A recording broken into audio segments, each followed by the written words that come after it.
Comment trouver le meilleur système de chauffage? Depuis que l'homme se chauffe, une énorme partie de l'énergie est toujours perdue. Les foyers ouverts, presque 80% de pertes. Les centrales nucléaires, 65% de pertes. Le moteur à essence, 60% de pertes. Même les meilleurs poêles actuels perdent jusqu'à 10% d'énergie. Pourtant, au milieu du 19e siècle, un homme va changer la donne. 1855.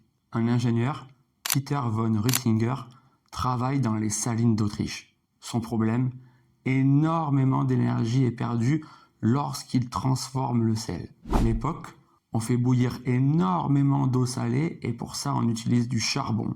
Son objectif, réduire cette consommation de charbon. Rüttinger va avoir une idée de génie.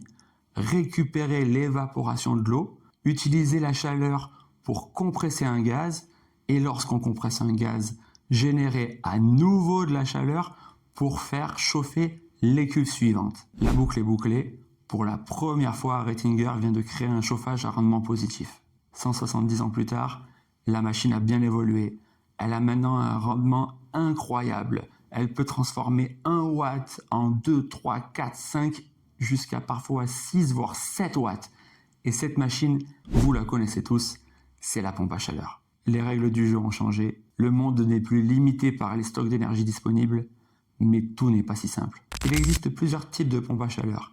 La plus connue est la RR, une sorte de ventilateur qui va distribuer de l'air chaud ou froid dans votre maison. Vous venez de le comprendre, les pompes à chaleur consomment très peu d'énergie. Le problème, c'est que si votre maison est mal isolée, vous aurez vraiment du mal à la chauffer avec ce type de chauffage. Et parfois, la chaleur ventilée ou propulsée n'est pas aussi agréable que la radiation d'un poêle. Alors on a créé les pompes à chaleur RO. La pompe à chaleur va simplement réchauffer de l'eau qui passera soit dans des radiateurs, soit dans un plancher chauffant. Et là, la chaleur sera très agréable. Mais encore une fois, il y a un hic. D'abord, la plupart du temps, vous allez perdre l'inertie de votre dalle parce que sous votre plancher chauffant, vous allez mettre directement de l'isolant. Ensuite, toutes les pompes à chaleur ne se valent pas. Pour mesurer leur efficacité, vous devez regarder le COP. Problème, ce COP est mesuré en usine lorsque l'air est à 7 degrés et lorsqu'on a besoin de chauffer de l'eau à 35 degrés. Pour vous donner une idée, si vous achetez une pompe à chaleur avec un COP de 5, lorsque la température extérieure va chuter à 0, votre COP va passer à 3.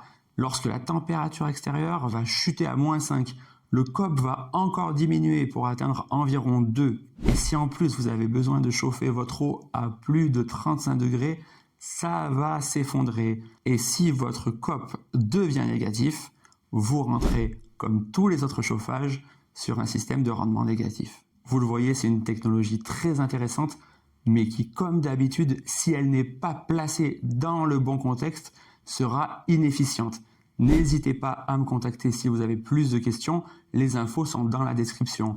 Mais pour terminer, sachez que l'Europe vient encore pénaliser la France si on utilise un chauffage électrique. Votre DPE sera dégradé.